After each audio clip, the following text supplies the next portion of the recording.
Brett McKay here, and welcome to another edition of the Art of Manliness podcast. 40 years ago, now retired professor of sociology Daniel Chambliss performed a field study in which he observed an elite swim team to figure out what it was that led to excellence in any endeavor. As Chambliss shared in a paper entitled The Mundanity of Excellence, the secret he discovered is that there really is no secret, and that success is more ordinary than mystical. As mundane as the factors and qualities that lead to excellence really are, they can still run contrary to what we sometimes think makes for high achievement. Today on the show, I unpack the sometimes unexpected elements of excellence with Daniel. We discuss how desire is more important than discipline, the central role of one's social group in surrounding yourself with the best of the best, the outsized importance of the small things, why you need to make being good your job, why motivation is mundane, and why you need to keep a sense of mundanity even as you become excellent. After the show's over, check out our show notes at awim.is/excellence.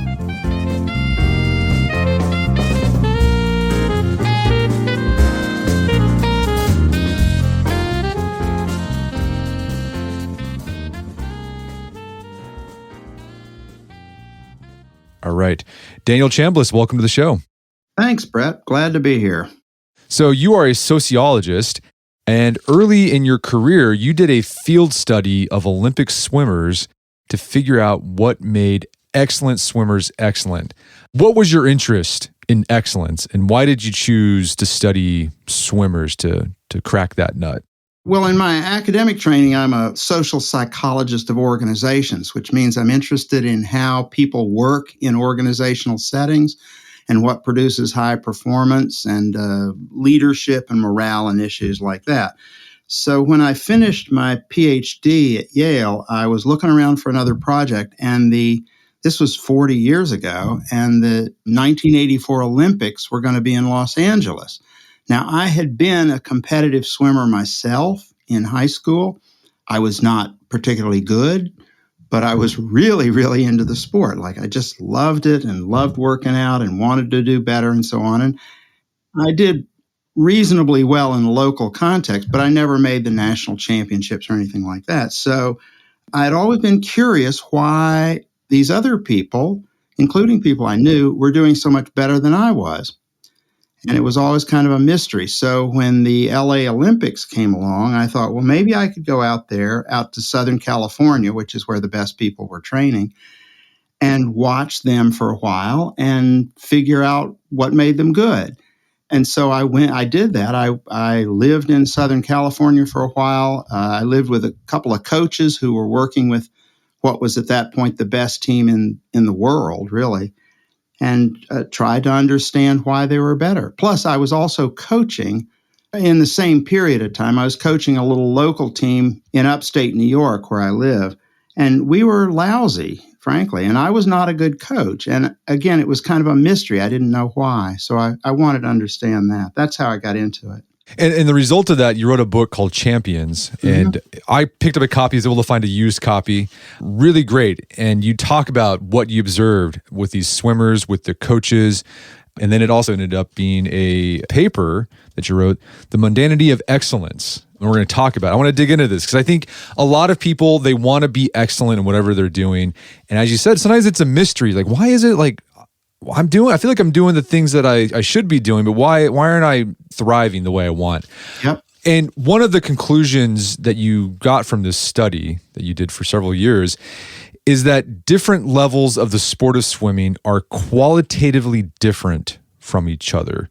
What do you mean by that? Like, what are the differences between C-level and A-level swimmers? Well, and not only in swimming. I think this is true in business or in the arts or any area you pick, is that there are these qualitative levels. In other words, people do things differently. They're not just doing more in order to be, say, an Olympic class athlete.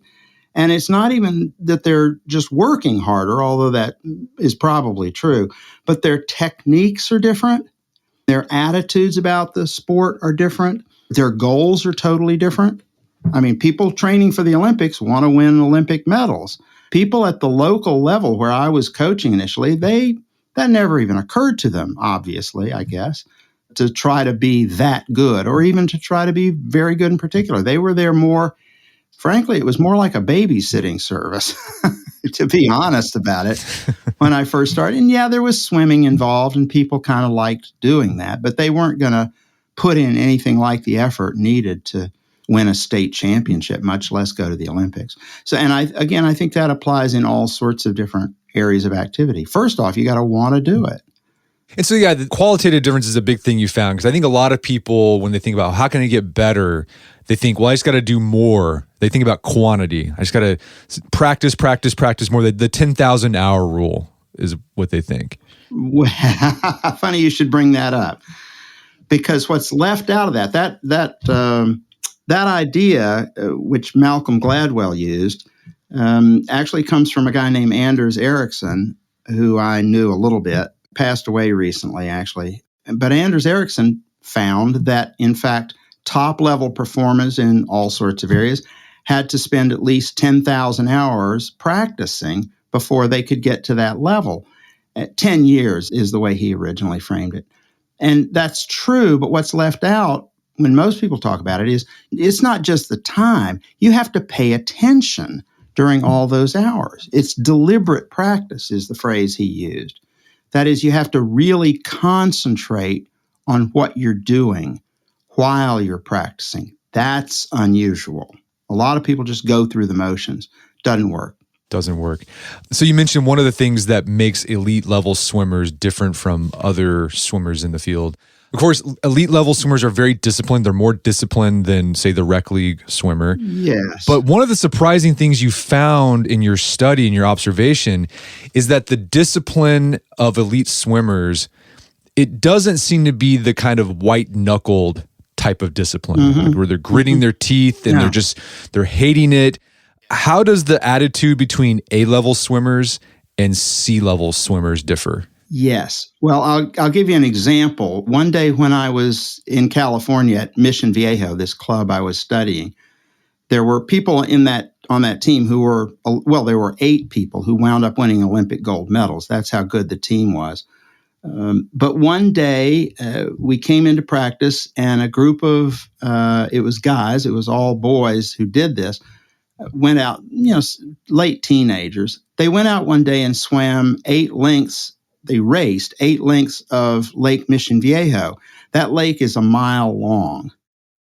They raced 8 laps of a mile-long lake. And they came in. Now, if I ever did such a thing, I would probably fall over dead. But a lot of people, that's not most people's idea of fun. And they did it, and they came back, and they were bouncing up and down and laughing and joking and just having the best time talking about what they had just done. They enjoy working hard. That's what it was. They enjoyed not just swimming, which was certainly true, but swimming fast and pushing themselves beyond all kinds of limits and so on. They like it. That's a big difference from, again, you go to a much lower level team. You see, for instance, coaches who make kids swim butterfly to punish them. That's a terrible attitude because it's supposed to be an enjoyable thing. And you want people to feel like what they're doing is fulfilling and exciting and fun and all of that. So one thing I noticed right away was that these swimmers I was studying, who were all national caliber swimmers right from the beginning when they came to the team, they like swimming a lot, and they do it all the time. And it's not a tedious thing, or, it's not like mom has to make them go to practice. They love it. For the most part. There are exceptions, but for the most part, people love doing it. Yeah, you wrote about them. What others see as boring, swimming back and forth over a black line for 2 hours, they find peaceful, meditative, therapeutic. Yep. Coming into the 5:30 a.m. practices, many of the swimmers are lively, laughing, talking, enjoying themselves, perhaps appreciating the fact that most people would positively hate doing it. It is incorrect to believe that top athletes suffer great sacrifices to achieve their goals. Often, they don't see what they do as sacrificial at all. They like it. Yeah. I think this is really a powerful idea, because I think there's a popular idea amongst people, if they want to improve themselves, whether they want to exercise more or whatever self-improvement habit they have, they think it's got to be unpleasant. It's got to be hard. Right. And if it's not unpleasant and it feels like I'm enjoying myself, then I must be doing something wrong. Right. Your studies, it's probably if it feels hard and unpleasant, then you're probably doing it wrong. then you're probably doing it wrong. No, I think that's true. And it's a real important point you've just made. From the outside, it looks like it's hard. And from the outside, it looks like, wow, that takes a lot of self-discipline. And it certainly does in a certain sense. But a lot of folks, the key to this is getting together with other people who also like doing it. And so I like to say self-discipline is hard. Conformity is easy. That is, if you're in a group where everybody's doing it, it makes it feel much easier. Like, yeah, we're laughing and joking or whatever, but this is something we're into. And it becomes a way of bonding with other people, not of separating yourself. And again, I think that's something you don't realize often as a spectator, because the TV coverage of the Olympics, for instance, tends to glorify the individuals. And in swimming is an individual sport for the most part. I mean, there are relays, but mostly you get up on the blocks and you dive in. You're on your own. Nobody else is helping you. But I have never met an Olympic class swimmer who trained by themselves. They don't. It's a team operation. They go in every morning and they're there with 50 or 70 other people, all working towards very similar goals and thinking this is valuable and so on. So yeah, if you're going to exercise, find a buddy. Find a workout buddy. Makes it a lot easier. Well, two things that I've taken from that idea. Okay, so first is, for me, I find that I stick to things longer and do them more intensely when I enjoy them. Yeah. So for exercise, I've been doing weightlifting for a long time and I got pretty competitive with it. Not too competitive. I did some amateur meets. But the reason I did it is because I just loved it. I just enjoyed doing it. If I was sick, I would even try to find a way to train. Yeah. Probably reduce things. If I was on vacation, I would train. Yeah. And people would be like, "Oh, wow, you're so disciplined." I'm like, "No, it's not. I just like doing this." Right. My son plays video games every day, and I never say to my son, "Man, you are so disciplined that you play Fortnite every day." Yeah. It's like, no, he likes playing Fortnite. He likes So I think one thing. Yeah, so I think a big takeaway is find something you like. With exercise, find a way to make it enjoyable and you'll stick with it longer. Absolutely. And then going back to this, doing it with other people, we had Bob Bowman on the podcast. Oh yeah, sure. Last year. Yeah, so he was Michael Phelps's coach. Yep. And he shared, so he did competitive swimming before he became a coach. And he talked about when he was in college, he was training to become an orchestral conductor. And then he was also on the swim team. And then he had this moment where he had to realize I had to choose one or the other. I couldn't do both. And he said he chose the swim team because he just enjoyed the camaraderie more. Mm-hmm. And that's how and I think it goes to what you were saying. If you want to stick with something, find people to do it with that you enjoy being around. Right. Well, and I actually, when I heard that he felt that he had made that choice, I think I saw an interview with him recently, maybe it was yours, I thought, he is kind of an orchestra conductor as a coach. That's what you're doing, is you're orchestrating a group of people to work together to produce high-level performances and getting them to cooperate with each other, for instance, rather than have too much competition between them, or planning out the practices, or figuring out where to get the swimming pool is a big part of it. That's sort of what conductors do as well, is help a group of different talented individuals, let's say, work together for something. So he's sort of probably got half his wish anyway. Yeah. So do you see this qualitative difference in attitude in other fields like education? Absolutely. Oh, absolutely.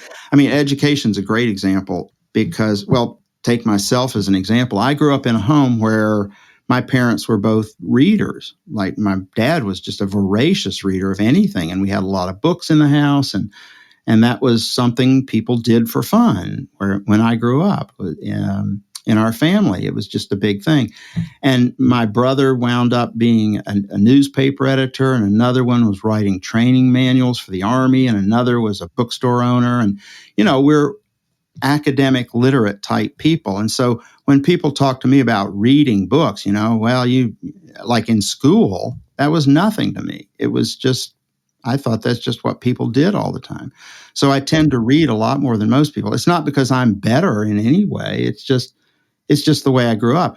And a lot of the athletes I talked to, a lot of the swimmers, came from very seriously athletic families, in different sports.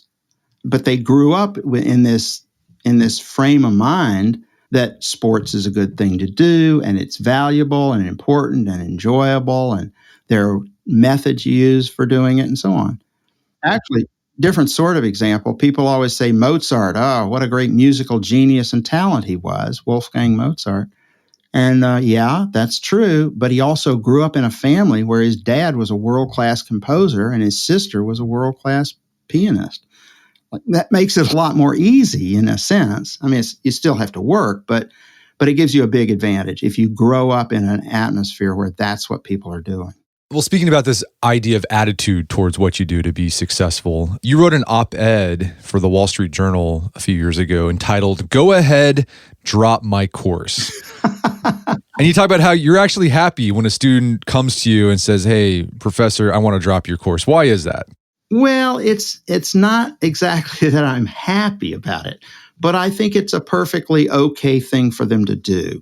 Usually, if students come and want to drop a class that I'm teaching, they'll make a lot of excuses and say, well, I have to do this other thing, or, and they want me to know that it's not me. It's not that they're somehow upset with me. But it's fine with me if they're not interested in sociology, the field that I teach. It's fine. I in a sense, I don't care. I want them to have good lives, and it's just not for everybody. And the op-ed I wrote because I had been coaching a girl in swimming who was 12 years old, and she was a great swimmer. There was no question. She had excellent technique, and she was big and strong and smart and knew how to compete and things like that. And I kept trying to get her to train harder and aim for, big championships. And she just wasn't interested.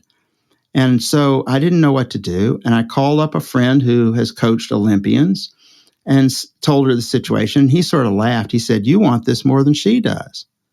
And I was like, yeah, that might be true. That might be true. And he said, "Dan, there's nothing morally wrong with not wanting to swim. Yeah. You can be a perfectly good person and not care about this sport. And just because I care about it, that doesn't mean she has to."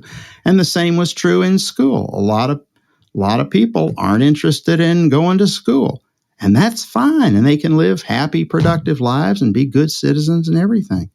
And I hadn't thought about it quite that way before. So again, when students want to drop my course, I'll try to find out why. And if it's something I'm doing wrong, I'll try to fix it. But if they're just not interested in the subject and that's not going to change, I'm like, well, God bless you. Good luck. That's an interesting point too, because I think a lot of people in organizations, it could be teachers or managers or CEOs, they spend a lot of time thinking about how can I motivate other people? How can I get people to want the goals that I want? Right. And there's a lot of books and courses you can do. But you were talking about, like, in the end, like, you can't control what someone wants. Like, if they don't want to do it, then they're not going to do it. Well, right. You can't make somebody be motivated. That door, we say, is locked from the inside.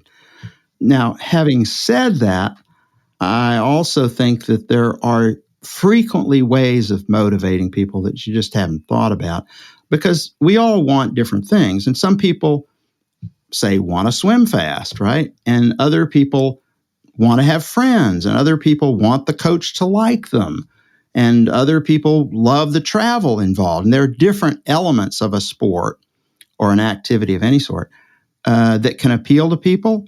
And as a coach or a teacher or a mentor, a lot of your work is figuring out what fires up this particular person.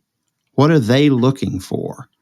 And I think that frequently works well, but not always. Again, sometimes they just don't want to be there, and that's fine. Okay, so to excel at something, you have to want to excel at something. You got to have a desire for it. Yeah, no, I think that's pretty clear. Yeah. Yeah, but where does this desire come from? Is it innate, or is it something that you develop from your environment? Have you figured that out? Well, that's kind of a $1 million question. I think there are two parts to it. I think there's the innate and there's the developed. So innate, I've got a couple of local grandchildren here right now. One's 3 and one's 8 months old, I guess.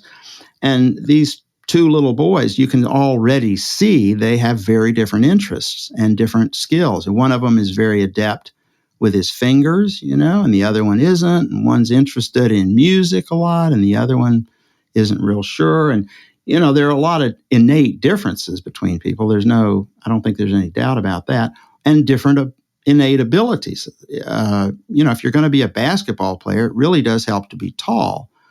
But that said, the desire is kind of a mystery. Now, maybe it's because you're good at something when you're young, and that's fulfilling. Maybe, who knows? I think it varies all over the place.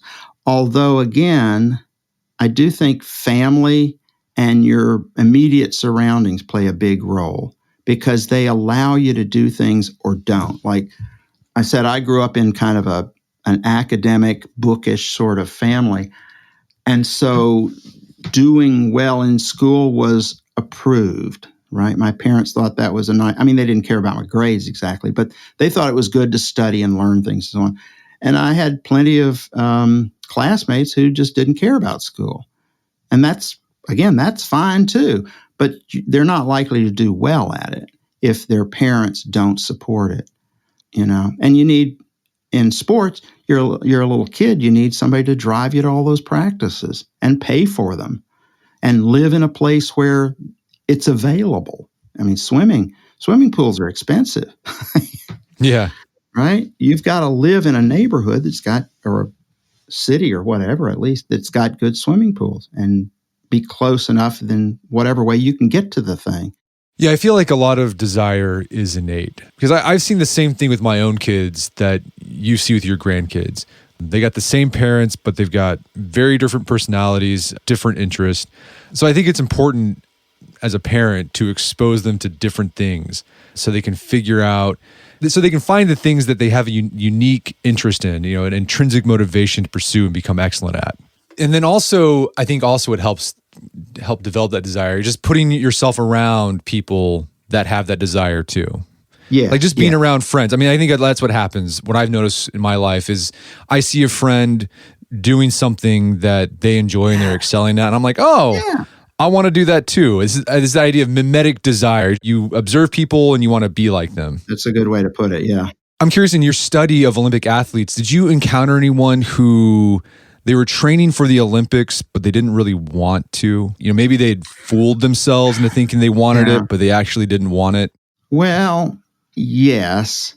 I don't think it's that common, but there are certainly cases. Andre Agassi in tennis was a famous case of this, that he didn't really like doing it. But what happens is if you grow up in an activity like that, which is what usually happens if you're going to be top of the world level, you grow up in it and you've got a lot of commitments, right? Your friends are all there and your parents approve of it probably. And you've moved very likely, geographically to be in a place where you can do it. And you've sunk a lot of costs into this thing. And so, gosh, how can I quit now? That's hard to do. This is the old thing about how people never drop out of Harvard. Yeah. And there's pretty good evidence that some of that is not that the students actually enjoy being there so much, although obviously a lot of them do. But, by the time you've put in the effort to get there, you're like, oh my gosh, everybody be disappointed or people would think I'm crazy if I left or something like that. And so they have a very high retention rate for a college. People don't drop out.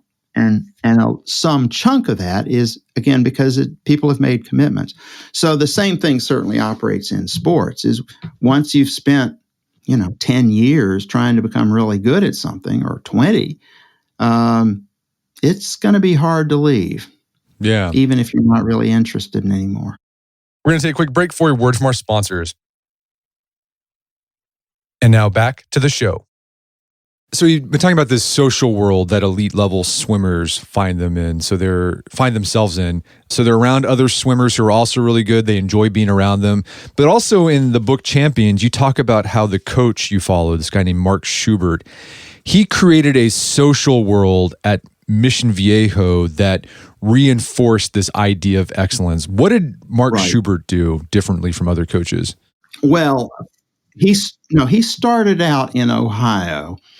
And he was very successful in a 4-lane, 20-yard pool, a very small pool, not much of a facility at all, and in a location that's not famous for great swimming. I mean, there are some great swimming teams in Ohio, don't get me wrong, some great swimming teams. But at the time and in the town he lived in, there wasn't much there. And he wanted to be a top coach. So he started out with goals.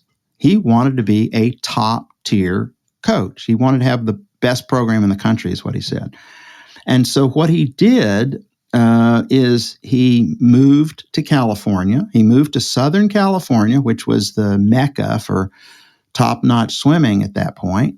And he took with him several of his most serious athletes that he had coached in high school, so that he would have a core of people right from the outset. And he got out to California, and, long story short, he pulled together a group of top-notch athletes, because what he did was, the way he put it, he built around the best. Most teams are not really built around the best athletes. They're built around the large group of athletes like that. Well, most of our kids are like this, and that's who I've got to please and aim for and keep in the program and stuff.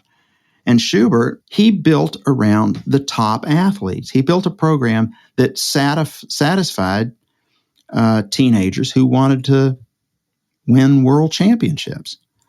And that's hard to do in various ways, but he was able to do it. And he pulled together this group, and there was a commitment from the people who owned the pool that's what they wanted to.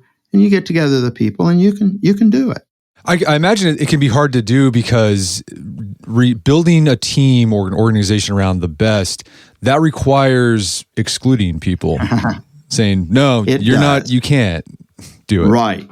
That's a killer. It turns out people love watching the Olympics and talk about, I want to win a gold medal. And so, but it turns out in real life, there's some unpleasant things that go on getting there. Yeah. Or difficult things. And most people just don't want to do it. Right. Or they think they want to do it, but then they really don't. Sure. They like I think a lot of people, they like the idea of excellence, but they don't like doing the stuff that actually gets you to excellence. Right. Exactly. Yeah. Exactly. Yeah. I mean, great writers, a lot of people say, I want to write a book. I'm going to write a book someday and so on. And but they don't want to actually do the writing, which is the hard part. Right. So that's what I mean by the mundanity of excellence. Is if you want to be really good at something, you've got to treat it like an ordinary part of life. In a sense, you make it a job. So again, great writers, mostly, not everybody, but they get up in the morning and they work on their book for 4 hours, and that's the first half of the day. And that's got to be a routine. It's got to be built in, and it's just what you do. It's who you are. You can't just fiddle around with it and hope something great's going to happen. Well, okay, continue this idea of the mundanity of excellence. At the time, Mission Viejo, where Mark Schubert was coaching, it was the best in the world, spitting out Olympic champions. And so you'd have coaches from all around the world come to Mission Viejo because they want to be like, I want to come in and watch what this guy's doing and see what Yes. they're doing differently, and maybe we can implement their training and their programming. And you said that all these coaches, they'd be there for a few days, and they would leave disappointed. Why did they leave disappointed? They'd get bored. They'd get bored a lot of times because I talked with Mark Schubert, the coach, about this at one point, because some people had come, and they come all the way from Hawaii, no less, and they're going to watch these kids train and stuff. And they got visibly bored. I mean, you're just watching people go back and forth in a swimming pool. After a while, it's not that exciting. And Mark said, they think we have some secret, which really struck me, And he was right. People would come and visit and think there's something magical going on here. There's something we can't understand or don't know about, or they're using some tricks or techniques we don't know. And I used to go to coaching clinics all the time and take a lot of notes as big time coaches talked about what they did. And I realized after a while, we know what they do, right? There are books and lectures and so on you can go to and learn what you have to do. The problem is most people don't do it. Yeah. And what those coaches didn't see is that the whole trick, the whole secret is there's no secret. You just have to be willing to do the stuff that actually makes you, in that case, fast. I'll give you one easy example is one day I was out there and for a week, all the team did was work on push-offs. That is the way you push off a wall when you turn in swimming. And I'm thinking, push-offs? Really? That's like, yeah, you can gain a couple of tenths of a second or something. But wow, that's what they do. And they worked on their push-offs. And every time they hit a turn, they'd gain a couple of tenths of a second. And it adds up fast. And so it was the concentration to detail, the relentless, consistent concentration on details. And they're not just focusing on the details and doing more of it. They're really intense with it. They're going to make sure they get it perfect. You do it exactly right. And the coach, in part, what the coach does is enforce doing that every time all day, right? You've got to not let your concentration lapse, in a sense. And it's not that people are perfect at it or anything, but enforcing, proper technique all the time was a major part of it. In talking about just like the small things making a difference and being, fastidious about this, you talked about Rowdy Gaines. Yeah. One thing he did that gave him success at one meet was he would watch the guy shooting the firing, the starter pistol. And every starter had a different timing, the way their body language let them know they're about to pull the trigger. No one else was watching that. But because Rowdy Gaines he knew when he could make the jump so he could get in before everyone else, but still be legal. Exactly. Yeah. And that's a significant amount of effort, right? To pay attention to the different starters who are in a sport. And people do this. I mean, he's not the only elite athlete who does this, but he hit it exactly right with that start in the 100-meter freestyle in the Olympics. He knew this particular starter had a tendency to fire the gun fast. And so he just took a chance and he rolled with the start and he won the race because of it, basically.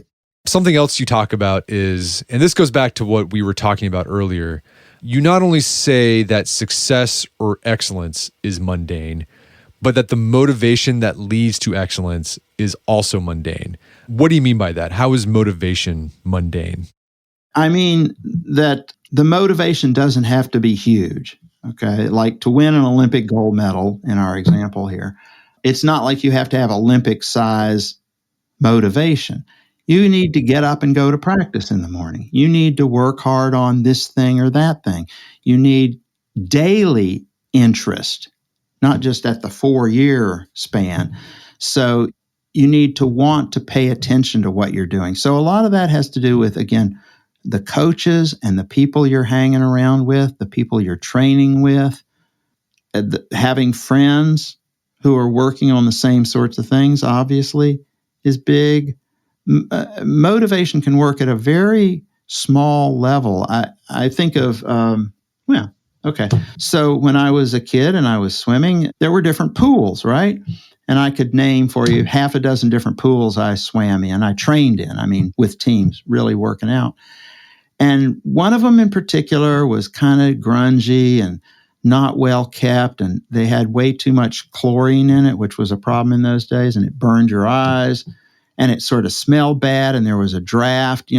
I didn't want to go to practice because the pool was gross. Whereas others, I go out to Southern California, and there are palm trees and beautiful sunset and these gorgeous 50-meter Olympic-sized pool that was meticulously clean, and you want to get in the water. That's a mundane motivation. That's what I mean. Yeah. And a lot of what coaches do is create those conditions. So it's going to be pleasant, say, to be at the workout.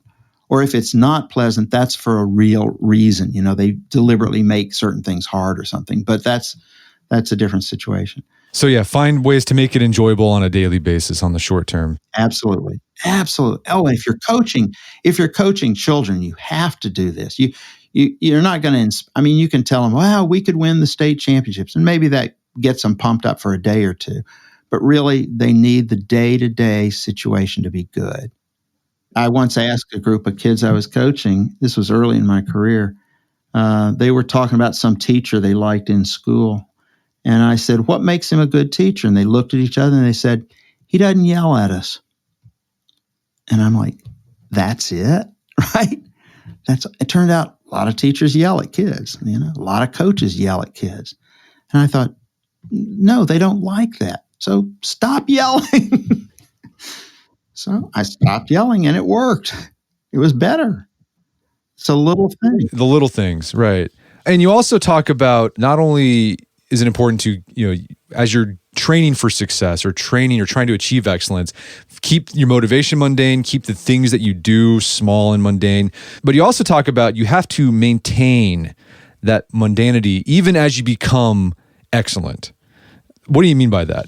Well, that's just something I noticed with a lot of top performers is they would say things before a competition, like before the Olympics, well, it's another swim meet. Now, they don't get me wrong. They understand it's the Olympics and it's a big deal and a lot rides on it and so on. But they would try to remind themselves that, hey, I've done this a million times. I know what I'm doing. I've practiced millions of times. And just keep it ordinary in the sense of, I can do this. You don't want to be blown away by the situation. There's the example I gave in the article, I think, was Abraham Lincoln, gave the Gettysburg Address. And we now think, wow, that's a big deal and impressive and important and what a beautiful speech and so on. But at the time, he even said in the speech, the world will little note nor long remember what we do here. In other words, he treated it like it's a speech. It's an ordinary thing. I'm not freaking out over it or anything like that. So you got to be able to keep things in perspective, I suppose is the way to put it. And again, top performers, they practice at a very high level of performance so that when they get in a competition or a major performance or something, they can treat it as, here we are and we're doing things and I'm doing this and yeah, I'm really good at it. Well, you talked about Schubert. He'd actually relax more around the big meets, like right around the Olympics. During the training season, he'd be really, a stickler for things. He was intense. He was intense. Yeah. And then at the Olympics, he kind of let his hair down and he'd actually relax and make jokes and have fun. Because he just thought, okay, well, we've done all we could, right? So this is just another thing we're going to do. Right, exactly. And if you've done that preparation, you can do that. And it's a big advantage because being uptight is not good for performance. You don't want to be real nervous and self-conscious and stuff about what you're doing. I'm trying to think. There's a woman right now from Belgium, I think, who's a great 400-meter hurdler. She's fabulous. God, I just saw her the other day. And 400-meter hurdles is a really hard event. It's really physically quite painful. And staying relaxed is a large part of the race. And she's beautiful. She comes into the final stretch, final 100 meters, and she's just as relaxed. Looks like, hey, another day at the park, just running right along. But keeping that, and the commentators talked about it, at being able to stay calm under pressure and focus on your technique and you know what you're doing, that's a valuable, valuable skill. And I just call that maintaining mundanity. In other words, keeping it relatively ordinary, not like something you have to do superhuman things. Well, Daniel, this has been a great conversation. Is there someplace people can go to learn more about what you do? Brett, I would say the easiest, believe it or not, is just Google me. Okay. Last name is Chambliss, Cham, and then Bliss, like happiness, Chambliss.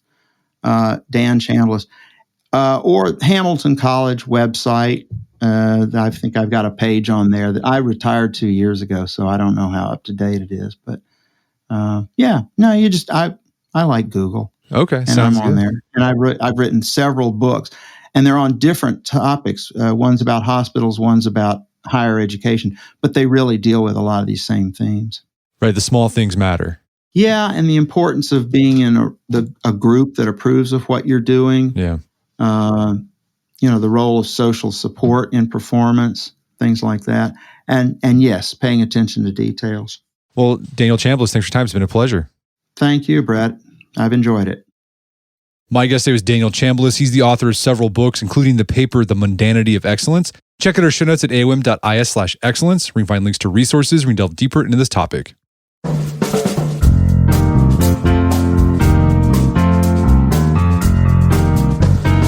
Well, that wraps up another edition of the AOM podcast. Make sure to check out our website at artofmanliness.com, where you can find our podcast archives, as well as thousands of articles that we've written over the years about pretty much anything you think of. And if you haven't done so already, I'd appreciate if you take 1 minute to give us a review on Apple Podcasts or Spotify. It helps out a lot. And if you've done that already, thank you. Please consider sharing the show with a friend or family member who you think we get something out of it. As always, thank you for the continued support. And until next time, it's Brett McKay, reminding you to not listen to the AOM podcast, but put what you've heard into action.